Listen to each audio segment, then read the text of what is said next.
नहमदुहु व नसल्ली अला रसूलिहिल करीम, अम्मा बाद, फ़ाउज़ु बिल्लाहि मिनश्शैतानिर रजीम, बिस्मिल्लाहिर रहमानिर रहीम। रोशनी सबके लिए मेरे चैनल में आपको खुशामदीद। अज़ीज़ान गिरामी, मैं बहुत खूबसूरत किस्सा आपसे शेयर कर रही हूँ हज़रत मूसा अलैहिस्सलाम का, और आप बहुत दिलचस्पी से सुन रहे हैं। मुझे बहुत खुशी हो रही है, आपके कमेंट्स बहुत प्यारे लगते हैं और आपका शेयर नहीं करना मुझे बहुत अच्छा लगता है। हम पहुँचे थे कि हज़रत मूसा अलैहिस्सलाम से फ़िरौन ने मोहलत मांगी थी कि मुझे कुछ थोड़ा सा टाइम दो। चनाचे हज़रत मूसा अलैहिस्सलाम ने उनको टाइम दे के ख़ुद आप इबादत इलाही में मसरूफ़ हो गए। हज़रत हारून और हज़रत मूसा अलैहिस्सलाम तकरीबन 6 माह तक अल्लाह के साथ राज़ो न्याज़ करते रहे। 6 माह के बाद हज़रत मूसा अलैहिस्सलाम और हज़रत हारून अलैहिस्सलाम फ़िरौन के पास आए कि तुम्हारा टाइम ख़त्म हो चुका है। फ़िरौन ने कहा बिल्कुल ख़त्म हो चुका है, कल बहुत बड़ा मैदान लगेगा, बहुत बड़ा जलसा होगा।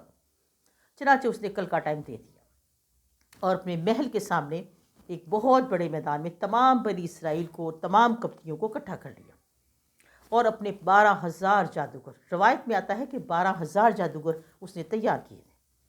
12,000 जादूगरों ने 6 माह के अंदर मुख्तलिफ़ किस्म की चीज़ें बनाई, मुख्तलिफ़ किस्म के आलात से जानवर बनाए, हशरातुल अर्ज़ बनाए, ज़मीन पे रेंगने वाले जानवर बनाए।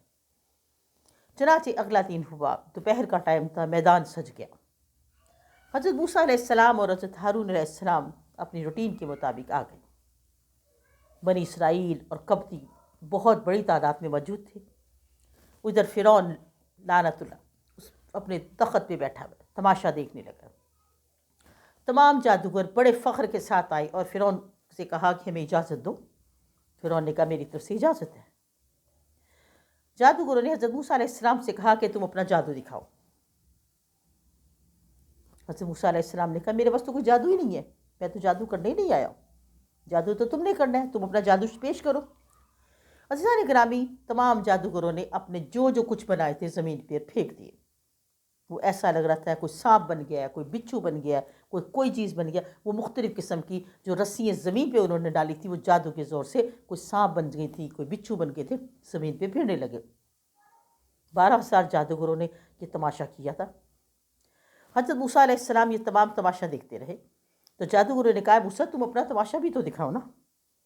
चनाचे अल्लाह के हुक्म से हज़रत मूसा अलैहिस्सलाम ने जैसे ही अपना असा ज़मीन पे डाला तो वो इतना बड़ा अजदहा बना कि उसने एक ही निवाले में तमाम के तमाम जो जानवर बनाए थे, जो सांप, बिच्छू और हशरातुल अर्ज़ जो बनाए थे इस जादू से, सब के सब एक लुक़मे में खा लिए।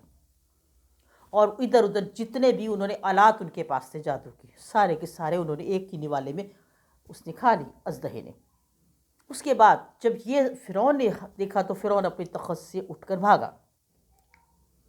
जैसे फ़िरौन अपने तख़्त से उठकर भागा तो मिस्र के लोग, बनी इसराइल के लोग कहने लगे हक़ आ गया है, बातिल चला गया है, ये तो झूठा है, ये तो झूठा है, ये तो अपने आप को खुदा कहता था, ये तो सारे इसने अजदहे ने सब कुछ खा लिए। फ़िरौन ने कहा नहीं ये जादू है, ये जादू है और कुछ नहीं। इतने में अजदहे ने उसके महल नुमा मकान की तरफ दिखा तो उसने एक होंठ ऊपर की तरफ और एक होंठ नीचे की तरफ किया। इस तरीके से उसके मकान को दबा लिया जैसे इंसान कोई अखरोट खा लेता है। अब आप अंदाज़ा लगा सकते हैं कि वो अजदहा कितना बड़ा होगा कि जिसने उस महल को एक निवाले में ऐसे चबाया जैसे इंसान कोई मूंगफली खाता है या वो अखरोट खा लेता है। ये तमाम का तमाम माजरा देख के बनी इसराइल के लोग शशदर रह गए। उसके बाद अजदहा ने ऐसा उसका मकान उड़ा दिया जैसे कोई हवा होती है। फ़िरौन डर के भाग गया, बनी इसराइल के लोग भी घबरा गए। अजदहा इधर उधर फिरने लगा, उसका होता था वो सब कुछ ही खा जाए। अल्लाह रब्बुल इज़्ज़त की तरफ से निदा आई, ऐ मूसा अगर तुमने इस असा को ना पकड़ा, इस अजदहे को ना पकड़ा तो ये तो सारे मिस्र में तबाही कर देगा, कोई चीज़ नहीं छोड़ेगा और इसका पेट फिर भी नहीं भरेगा। चनाचे अल्लाह के हुक्म से हज़रत मूसा अलैहिस्सलाम ने जाके अजदहे को पकड़ा तो वो फिर एक लाठी बन के आपके हाथ में आ गया। उसके बाद हज़रत मूसा अलैहिस्सलाम को चूँकि अल्लाह रब्बुल इज़्ज़त ने 2 मोज़े अता किए थे, यद्दु बैज़ा, जिसे एक जद्द बैज़ा कहा जाता है, कि आपको हुक्म हुआ था कि आप अपना हाथ अपने गिरेबान में डालें और जब बाहर निकालें तो ऐसा लगेगा जैसे आपके हाथ में सूरज आ गया। ऐसा ही हुआ। हज़रत मूसा अलैहिस्सलाम ने अपना गिरेबान में हाथ डालकर जब बाहर निकाला तो एक सूरज की मानिंद था। जादूगर ये सब कुछ देखकर एकदम सजदे में गिर पड़े। उनका जो सबसे बड़ा अक्लमंद जादूगर था, जो सबसे बड़ा बूढ़ा था, उसने जादूगरों से कहा कि मूसा गलत नहीं है, मूसा सच्चा है और मूसा का खुदा भी सच्चा है। चलो सारे मिलके हम मूसा के खुदा पे ईमान ले आए। तमाम के तमाम जादूगर मूसा के पास आए और उनके कदमों में गिर पड़े और कहा, ऐ मूसा हमें माफ़ कर दो, हम तुम्हारे खुदा पे ईमान लाते हैं। हज़रत मूसा अलैहिस्सलाम ने उनको कहा कि तुम अगर मेरे खुदा पे ईमान लाते हो तो सच्चे दिल से तौबा कर लो। फ़िरौन ने कहा कि ऐ जादूगरों, अगर तुमने इसके खुदा पे ईमान लाया तो मैं तुम्हें सख्त सजाएं दूंगा। जादूगरों ने कहा, अब हमें इसकी कोई परवाह नहीं, हमने मूसा के खुदा के नज़ारे देख लिए हैं, तू झूठा है, तू बातिल है। फ़िरौन को ये बात सुनकर बड़ा गुस्सा आया। उसने जल्लादों को हुक्म दिया, उसी वक़्त 12 जो जादूगर थे उनको सूली पे टांग दी और उनको मुख्तलिफ़ किस्म की सज़ाएँ देनी शुरू कर दी। किसी के हाथ काटे, किसी के पाँव काटे, किसी के नाखून, किसी के कान, किसी की आँखें, इस तरह की अज़ियतें दे दे के उनको मारता रहा। लेकिन जादूगरों का एक ही लफ्ज़ था कि हम मूसा के खुदा पे ईमान ले हैं जो रब्बुल आलमीन है। अब हम बातिल में नहीं रहे, हम हक़ पे आ गए। फ़िरौन उनको मुख्तलिफ़ किस्म की सज़ाएँ देता रहा और कहता रहा कि तुम उसके खुदा पे ईमान मत लाओ। लेकिन जादूगरों ने एक ही लफ्ज़ कहा कि हम अल्लाह रब्बुल इज़्ज़त की ज़ात पर ईमान ले आए, उस खुदा पे जो रब्बुल आलमीन है, जो ज़मीन और आसमान का मालिक है। जब फ़िरौन ने देखा कि जादूगर अटल हो गए और वो मेरा बात नहीं सुन रहे, चनाचे उसने जादूगरों को कहा, तमाम जल्लादों को कहा कि जादूगरों के सर उतार दिए जाए। ऐसा ही हुआ, तमाम जादूगरों के सर उतार दिए गए और उनको मार दिया गया। हज़रत मूसा अलैहिस्सलाम और हज़रत हारून अलैहिस्सलाम ने जब देखा तो अल्लाह का शुक्र अदा किया कि अल्लाह रब्बुल इज़्ज़त ने उनको किस तरीके से अल्लाह ने उनको फरी कर दिया था, किस तरह बरी कर दिया था, किस तरह उनकी इज़्ज़त आबरू रखी गई, किस तरह फ़िरौन का तमाशा बना दिया गया। हक़ और बातिल को पहचान लिया लोगों ने। हज़रत मूसा अलैहिस्सलाम और फ़िरौन जब अपने घर को वापस आए तो फ़िरौन ने हामान से कहा कि ये बहुत गलत हुआ है, मेरा दिल चाहता है कि तुम ऐसा एक महल बनाओ कि मैं मूसा के खुदा को जाके देख कर तो आऊँ कि वो कैसा है। हामान ने कहा, ये कौन सी मुश्किल बात है। चनाचे उसने मिस्र के तमाम अहम कारीगर जो बहुत अपने काम में माहिर थे सबको बुलाया और उनसे कहा कि आसमान तक एक महल तैयार, एक मिनारा बनाया जाए ताकि हमारा फ़िरौन जाके मूसा के खुदा को देख कर आए। ऐसा ही हुआ, तमाम के तमाम कारीगर मीनार बनाने में मसरूफ़ हो गए। अज़ीज़ान किरामी, हामान ने मजबूत ईंटें तैयार करवाई। रवायत में आता है कि ईंट बनी हुई जो है वो हामान ही की वजह से, ये हामान ही का ईजाद है। चनाचे हामान ने बड़ी मजबूत ईंटें तैयार करवा के 7 साल लगे उस मीनार को बनाने में। यहाँ तक कि जब उसकी ऊंचाई बहुत ज़्यादा हो गई तो बनाने वाले कारीगर डरते थे, घबराते थे कि हम इतनी ऊंचाई पे नहीं बना सकते। लेकिन हामान उनको ज़बरदस्ती और तशद्दुद करके उनसे बनवाता जाता था। जब उसकी एक ऊंचाई बहुत ज़्यादा ऊंची हो गई तो अल्लाह रब्बुल इज़्ज़त ने हज़रत जिब्राईल अलैहिस्सलाम को हुक्म दिया कि जिब्राईल अपना पर जाके इसको मार दो। चनाचे हज़रत जिब्राईल अलैहिस्सलाम अल्लाह के हुक्म से आए और इस मीनारे पे जब अपना जैसे ही पर मारा वो तमाम का तमाम मीनारा टूट के ज़मीन पे गिर पड़ा, बल्कि उसको बनाने वाले भी बेचारे मर गए। फ़िरौन ये बातें देखकर बहुत परेशान हुआ। उसने कहा कि मूसा ने कोई ना कोई जादू ज़रूर किया हुआ है, ये उसके जादू की वजह से ही है, ये बहुत बड़ा जादूगर है। एक दिन का जिक्र है कि हज़रत मूसा अलैहिस्सलाम अपने भाई हारून से कहने लगे कि ये कौम तो हमारी किसी तरह बात नहीं सुनती, मैं अपने अल्लाह ताला से ही दरख्वास्त करता हूँ कि इस कौम को किसी तरीके से अज़ाब में मुब्तला करें। चनाचे हज़रत मूसा अलैहिस्सलाम ने अल्लाह रब्बुल इज़्ज़त के आगे उनके लिए बद्दुआ की। अल्लाह रब्बुल इज़्ज़त ने फरमाया, ए मूसा, अभी इसका टाइम नहीं आया, अभी फ़िरौन का टाइम नहीं है, अभी इसको मैंने कुछ और टाइम देना है, हो सकता है ये ईमान ले आए, हो सकता है ये रबूबियत का दावा छोड़ दे। चनाचे हज़रत मूसा अलैहिस्सलाम खामोश हो गए। एक दिन फ़िरौन हज़रत आसिया अलैहिस्सलाम के साथ अपने तख़्त पर बैठा हुआ था और हज़रत आसिया अलैहिस्सलाम अपने सर में कंघी फेर रही थी।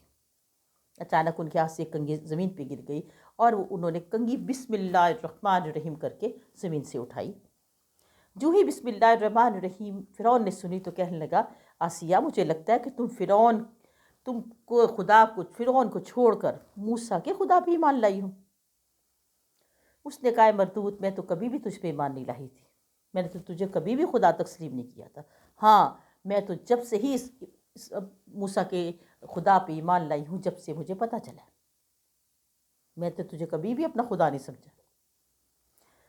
فرعون کو یہ بات سن کر بڑا غصہ آیا، اس نے کہا تم 40 سال سے میرے سے یہ بات چھپاتی رہی۔ اس نے کہا بالکل 40 سال سے میں نے تیرے سے یہ بات چھپائی تھی، لیکن آج حد ہو گئی ہے، اب اللہ سے دعا کرتی ہوں کہ اللہ تجھے غارت کر دے، تو نے بنی اسرائیل میں بہت ظلم کیے ہیں، بہت لوگوں کو تو نے مارا ہے، میں تجھ سے نفرت کرتی ہوں۔ جو ہی فرعون نے حضرت آسیہ علیہ السلام کے منہ سے یہ بات سنی تو کہنے لگا کہ آسیہ میں تجھ سے بہت محبت کرتا ہوں، تجھے ایک ہی واسطہ دیتا ہوں کہ فرعون کو اپنا خدا مان لے اور موسیٰ کے خدا کو چھوڑ دے۔ حضرت آسیہ علیہ السلام نے کہا کہ میں لعنت بھیجتی ہوں فرعون پہ، میں موسیٰ اور ہارون کے خدا پہ ایمان لا چکی ہوں، تو جو کر سکتا ہے کر لے۔ فرعون نے دیکھا کہ جب یہ بات کسی طریقے سے آسیہ نہیں مان رہی تو اس نے کہا میں تجھے سخت ترین سزا دوں گا۔ آسیہ نے کہا مجھے اس کی کوئی پرواہ نہیں۔ فرعون نے دیکھا کہ حضرت آسیہ علیہ السلام اپنی بات پر جمی ہوئی ہیں، اس نے جلادوں کو حکم دیا اس کو لے جا کے لٹا دیا جائے اور اس کے ہاتھوں کو اور اس کے پیروں کو اس کیلیں گاڑ دی جائیں۔ ایسا ہی ہوا، جلاد آئے اور حضرت آسیہ علیہ السلام کو لے جا کے انہوں نے ان کے ہاتھوں میں اور پیروں میں کیلیں گاڑ دی۔ کیلوں کے گاڑنے سے آپ کو تکلیف محسوس ہوئی۔ فرعون پھر پاس آیا، کہنے لگا آسیہ اب بھی چھوڑ دے، کہا میں نہیں چھوڑوں گی۔ جب اس نے دیکھا کہ آسیہ کسی طریقے سے بھی نہیں مان رہی تو اس نے اپنے جلادوں کو حکم دیا کہ لوہے کا آہنی شکنجہ تیار کر کے اس کو اس میں ڈال دیا جائے۔ فرعون تھا تو بہت ظالم، چنانچہ اس شکنجے کے اندر حضرت آسیہ علیہ السلام کو جکڑ دیا گیا اور مختلف قسم کی اذیتیں دینے لگا۔ حضرت آسیہ علیہ السلام نے آسمان کی طرف منہ کیا اور کہا اے اللہ رب العزت، تو جانتا ہے کہ میں اس مردود سے نفرت کرتی ہوں، تو ہی میرا خدا ہے، تو ہی میرا رب العالمین ہے، مجھے اس سے اذیت سے نجات دے دے۔ اللہ رب العزت کو حضرت آسیہ علیہ السلام کی یہ التجا بڑی پسند آئی۔ اسی وقت انہوں نے حکم دیا فرشتوں کو کہ آسمان کے دروازے کھول دیے جائیں، چنانچہ آسمان کے دروازے کھول دیے گئے۔ حضرت آسیہ علیہ السلام کی آنکھوں سے حجاب کا پردہ ہٹ گیا۔ کیا دیکھا حضرت آسیہ علیہ السلام نے کہ بہشت میں ان کے لیے خوبصورت محل تیار ہیں، خوبصورت نعمتیں تیار ہیں۔ اللہ رب العزت نے ان کو جاگتی آنکھوں سے سارے نظارے دکھانے شروع کر دیے۔ ادھر فرعون ان کے پر تشدد کر رہا ہے، اذیتیں دے رہا ہے ان کے جسم کو، اور حضرت آسیہ علیہ السلام مسکرا کے آسمان کی طرف دیکھ کے اپنے تمام کے تمام خوبصورت جنت کے نظارے دیکھ رہی ہیں، بہشت دیکھ رہی ہیں، محل دیکھ رہی ہیں، نعمتیں دیکھ رہی ہیں، خوش ہو رہی ہیں۔ انہیں پتہ ہی نہیں چل رہا کہ ان کے جسم کے ساتھ کیا کچھ ہو رہا ہے، اور فرعون پاگلوں کی طرح آپ کو اذیتیں دے رہا ہے، آپ کے جسم کو اذیتیں دیا جا رہا ہے، کہیں سے کاٹتا ہے، کہیں سے جلاتا ہے، کہیں سے کوئی تکلیف دیتا ہے، لیکن حضرت آسیہ علیہ السلام کو کچھ بھی نہیں پتہ چلتا۔ حضرت آسیہ علیہ السلام آسمان کی طرف دیکھ کر اپنے نظارے میں مست ہے، خوش ہو رہی ہیں۔ اسی اسنا میں حضرت آسیہ علیہ السلام کی روح پرواز کر گئی۔ عزیزان گرامی، فرعون نے بہت ظلم کیے، بہت زیادہ لوگوں کو مارا۔ کہا جاتا ہے کہ 12,000 حاملہ عورتوں کو اس نے قتل کروایا تھا اور لاکھوں لڑکوں کو اس نے ذبح کروا دیا تھا۔ اس کے باوجود اللہ رب العزت اس کو ایک مہلت دیے جا رہا تھا۔ آخر کار اللہ رب العزت نے قحط ان پہ ڈال دیا۔ اتنا قحط آیا کہ ان کے ختم ہو گئے، پانی خشک ہو گیا، زراعت ختم ہو گئی، لوگ بھوکے مرنے لگے۔ تمام کی تمام بنی اسرائیل کی قوم حضرت موسیٰ علیہ السلام کے پاس آئی کہ اے موسیٰ تم اپنے خدا سے دعا کرو کہ بارش ہو جائے، اب تو مائیں بھی اپنے بچوں کو دودھ نہیں پلا سکتی۔ چنانچہ حضرت موسیٰ علیہ السلام نے فرمایا کہ جب تم میرے خدا پہ ایمان ہی نہیں لاتے میں کیسے دعا کروں؟ تمام بنی اسرائیل قوم کہنے لگی ہم تمہارے خدا پہ ایمان لائیں گے، تم ہمارے لیے دعا کرو۔ چنانچہ حضرت موسیٰ علیہ السلام سجدے میں گر گئے، اللہ رب العزت سے ان کے لیے دعا کی۔ جو ہی دعا ہوئی اللہ رب العزت نے باران رحمت برسا دیا، بارش ہوئی، اور اتنی اچھی بارش ہوئی کہ ان کی تمام قحط کا مسئلہ ختم ہو گیا، زراعت ہو گئی، مویشی پھر چرنے لگ گئے۔ جو ہی یہ ان کے مسئلے حل ہوئے بنی اسرائیل پھر اپنی قوم سے پھر گئی اور آ کے کہنے لگی موسیٰ تو جادوگر ہے، ہم تیرے خدا پہ ایمان نہیں لائیں گے، ہم نے تو تیرے سے جھوٹ کہا تھا۔ حضرت موسیٰ کو پھر بہت غصہ آیا، غم و غصے میں پھر پریشان رہنے لگے۔ اللہ رب العزت نے پھر ان کو عذاب دے دیا ٹڈیوں کا۔ اس قدر ان کے پورے مصر میں ٹڈی پھیل گئی کہ ہر گھر میں سے لاکھوں کی تعداد میں ٹڈی تھی۔ جدھر دیتے تھے ٹیڈیاں نظر آتی تھیں، ان کے کپڑوں میں، ان کے برتنوں میں، ان کے جسموں میں۔ چنانچہ گھبرا کے پھر حضرت موسیٰ علیہ السلام کے پاس آئے، اے موسیٰ ہم تیرے خدا پر ایمان لے آئیں گے، خدا کے لیے ہمارے پسی عذاب ہٹا دے۔ چنانچہ حضرت موسیٰ علیہ السلام نے پھر ان کی بات مان لی اور اللہ رب العزت سے دعا کی اور ان کا یہ عذاب ہٹ گیا۔ عزیزان گرامی، کہا جاتا ہے کہ 10-12 قسم کے عذاب ان پہ آئے، لیکن ہر بار وہ آ کے منکر ہو جاتے تھے، آ کے کہتے تھے یہ تو تیرا جادو ہے۔ مینڈکوں کا عذاب آیا، جوؤں کا عذاب آیا، ٹڈیوں کا عذاب آیا، آسمان سے لال آندھی کا عذاب آیا، یہاں تک کہ جو پانی بہتا تھا وہ خون ہو گیا، اس کا عذاب آیا، لیکن یہ قوم کبھی نہ سدھری۔ جب ان کا عذاب ہٹ جاتا تھا حضرت موسیٰ کے پاس آ جاتے تھے کہ ہم تیرے خدا کو نہیں مانتے۔ عزیزان گرامی، حضرت موسیٰ علیہ السلام کو بڑا دکھ ہوتا اور روتے، لیکن ہر بار ان کی غلطی کو معاف کر دیتے تھے۔ حضرت موسیٰ علیہ السلام کے ساتھ آگے کیا ہوا انشاءاللہ نئی ویڈیو میں بتاؤں گی۔ اس طرح میری ویڈیو بہت زیادہ بڑی ہو جاتی ہے۔ آپ سے درخواست ہے کہ آپ پلیز میری ویڈیو کو ضرور دیکھیں اور اس کو پلیز چینل کو ضرور سبسکرائب کیجئے اور لائک کا بٹن ضرور دبائیے۔ آپ کے تعاون کی، آپ کی محبتوں کی بڑی ضرورت ہے۔ فی امان اللہ۔